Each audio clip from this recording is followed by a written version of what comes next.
Welcome back. If you're just joining us, you're watching the news at 10, live on Channels Television.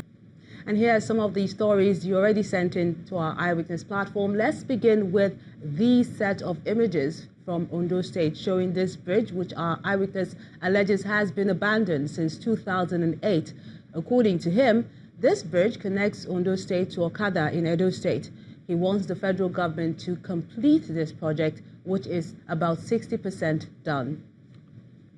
Next is this image from Bank Anthony Way in Ikeja, Lagos State, showing this overloaded vehicle. Our Eyewitness wants men of the Federal Road Safety Corps to check this trend. And finally is this video from Adeyemi Street in Araromi Quarter, K2 Mile 12 area of Lagos State. It shows this room, which our Eyewitness reporter says houses their transformer. He alleges that the transformer was taken away by men of the Ikeja Electricity Distribution Company for more than 2 months now, leaving residents in total darkness.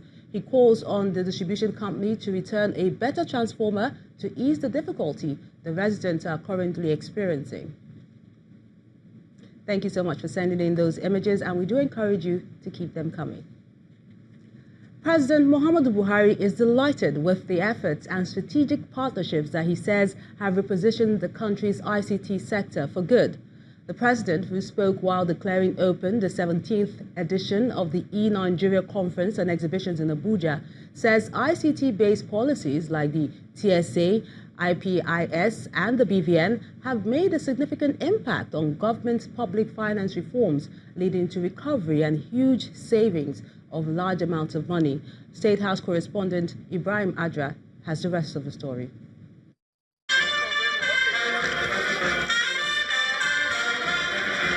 President Muhammadu Buhari joins other stakeholders at the 2018 edition of the E-Nigeria Conference in Abuja. Your Excellency, It's an annual international technology show with the goal of unveiling new development opportunities. This year's conference is looking at promoting digital economy through disruptive technology and effective regulations.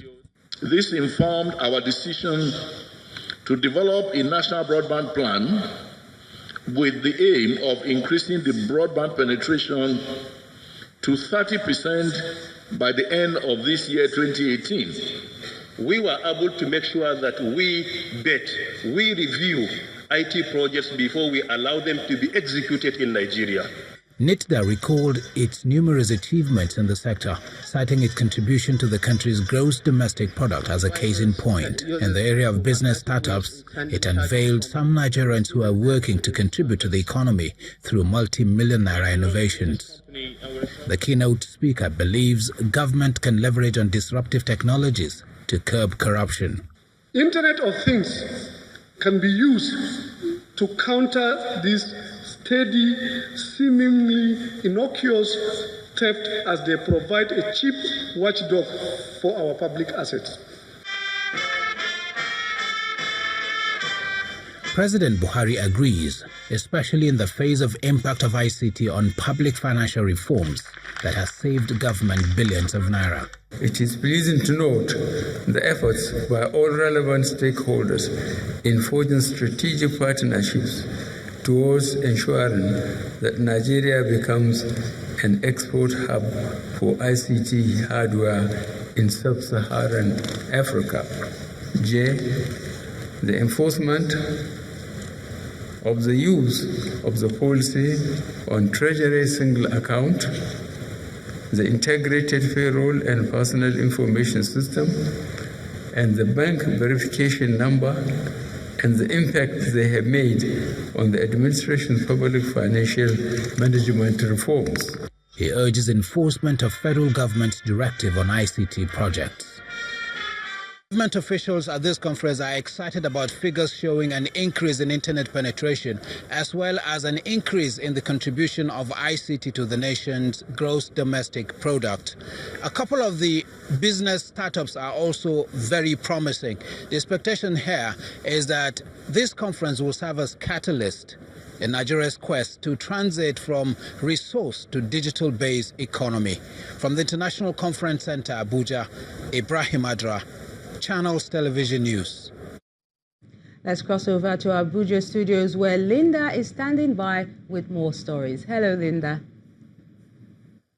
Hello, Melinda. Now, staying with the presidency, Nigeria's Vice President, Professor Yemi Osinbajo, is urging private investors from Canada to key into the focus labs of the federal government's Economic Recovery and Growth Plan.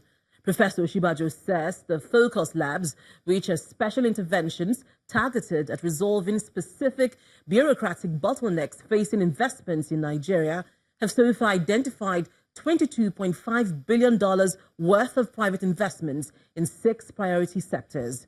Speaking at the opening of the first Nigeria-Canada Investment Summit in Abuja, Professor Osinbajo explained that the investments have the capacity to generate over 500,000 jobs by 2020.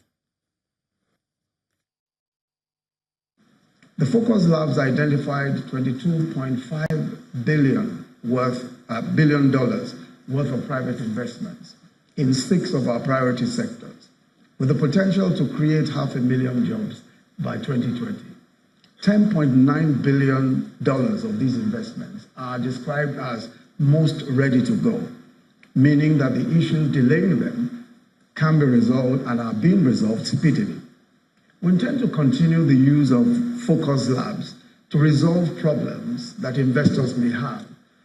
And so we also encourage Canadian investors interested in any of these sectors not only to participate in these focus laboratories as we conduct them, but also to reach out to the Nigerian Investment Promotion Commission, who are here for this summit for any additional information. We're under no illusions that the Nigerian government can, by its budget, fund Nigeria's infrastructure requirements.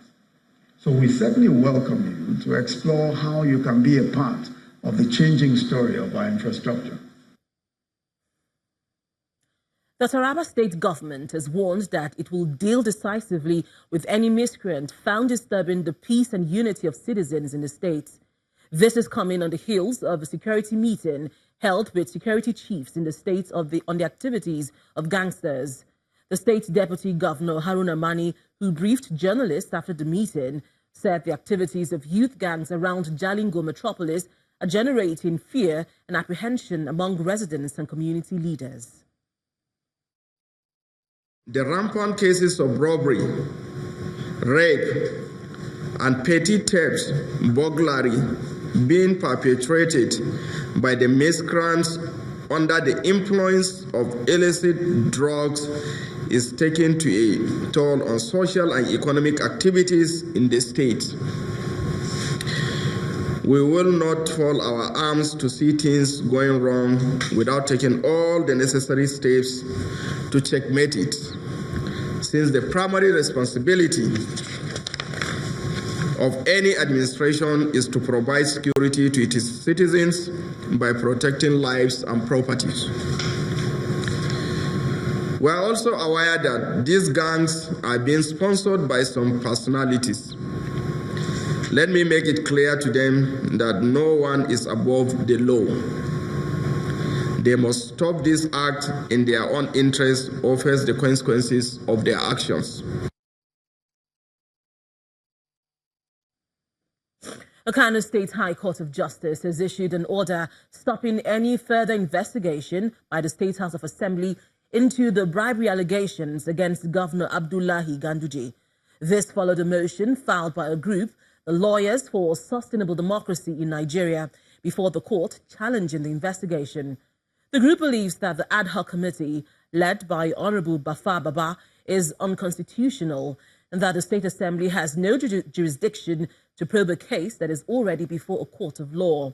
On Friday, November the 2nd, Governor Ganduje failed to honor the invitation of the State Assembly ad hoc committee over alleged bribery allegations published by an online newspaper, Daily Nigeria. When the News at 10 returns, world's leading smartphone maker Apple launches iPhone XS and iPhone XS Max into the Nigerian market. Join us again.